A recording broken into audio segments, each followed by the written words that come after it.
কে 20 লক্ষ টাকা চাঁদা দাবি করছে, আমি না দেওয়াতে আমার উপরে এই নির্যাতনটা করছে। চট্টগ্রাম নগরীর চান্দগাঁও থানাধীন বরিশাইল্লা বাজার এলাকায় আজাদ কলোনির মালিক রেমিটেন্স যোদ্ধা প্রবাসী আজাদ হোসেনের কাছ থেকে গত 2রা সেপ্টেম্বর দুপুরে চাঁদা দাবি ও তার কলোনিতে ব্যাপক লুটপাট ও ভাঙচুরের ঘটনায় 4 জনের নাম উল্লেখ করে অজ্ঞাত আরও 25 থেকে 30 জনের বিরুদ্ধে মামলা হয়েছে।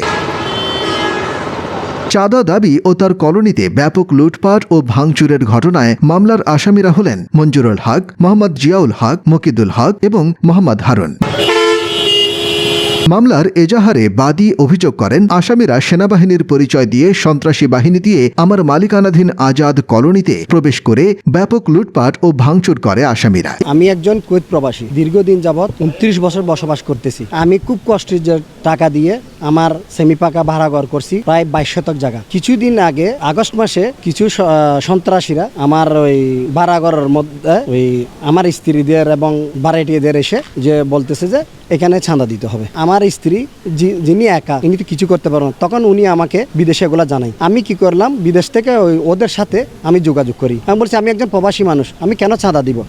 কিন্তু ওই গোষ্ঠী কোনো বাতে মানছিল না মানার কারণে 2 তারিখে কিছু মঞ্জুরুল হক এবং যারা ওই যে সন্ত্রাসী গোষ্ঠী এসে আমাদের দরজা নক করে, বলতে সেনাবাহিনীর পরিচয় দিছে।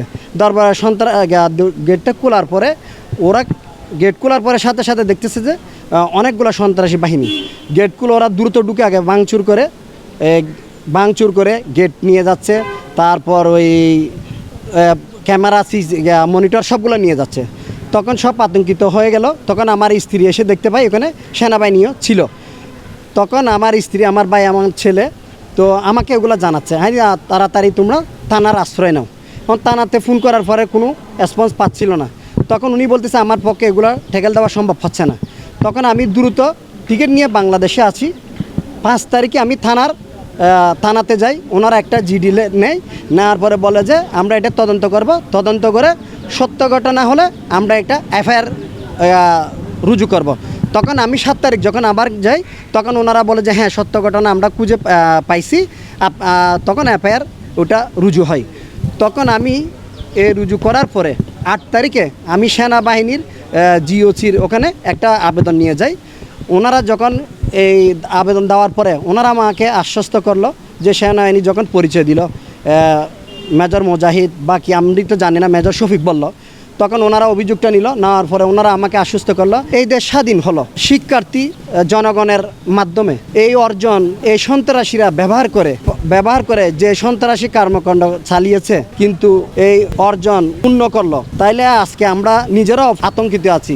এগুলা মঞ্জুরুল হক এবং জিয়াউল হক ফয়সাল এবং মুকিত ও মোহাম্মদ হারুন আরও অনেকেই আমাকে 20 লক্ষ টাকা চাঁদা দাবি করছে, আমি না দেওয়াতে আমার উপরে এই নির্যাতনটা করছে। এবং ওনারা বলছে যে আমার 30টা ফ্যামিলির অধিক বসবাস করে, তাদেরকে রাতের অন্ধকারে এক কাপড়ে ভিডিও ফুটেজ আছে, পরে তাদেরকে দিয়েছে, মাল লুট করে নিয়ে চলে গেছে। এরা তাদের দৃষ্টান্তমূলক শাস্তি দাবি করতেছি। এই ঘটনায় মামলা হয়েছে স্বীকার করে আসামিদের বিরুদ্ধে কঠোর আইনানুগ ব্যবস্থা নেওয়া হবে বলে জানান চান্দগাঁও থানা পুলিশ। ঘটনা ঘটেছে একটা দখলের বিষয়ে, আমরা পরে উনি এসে আমাদেরকে গত পরশু জানিয়েছে, নিয়ে মামলা নিয়েছে, তদন্ত চলছে। ভুক্তভোগী প্রবাসী পরিবারের দাবি, সুষ্ঠু তদন্তের মাধ্যমে আসামিদের আইনের আওতায় আনবে প্রশাসন, এমনটাই প্রত্যাশা তাদের। ডেস্ক রিপোর্ট, সকালের সময়, চট্টগ্রাম।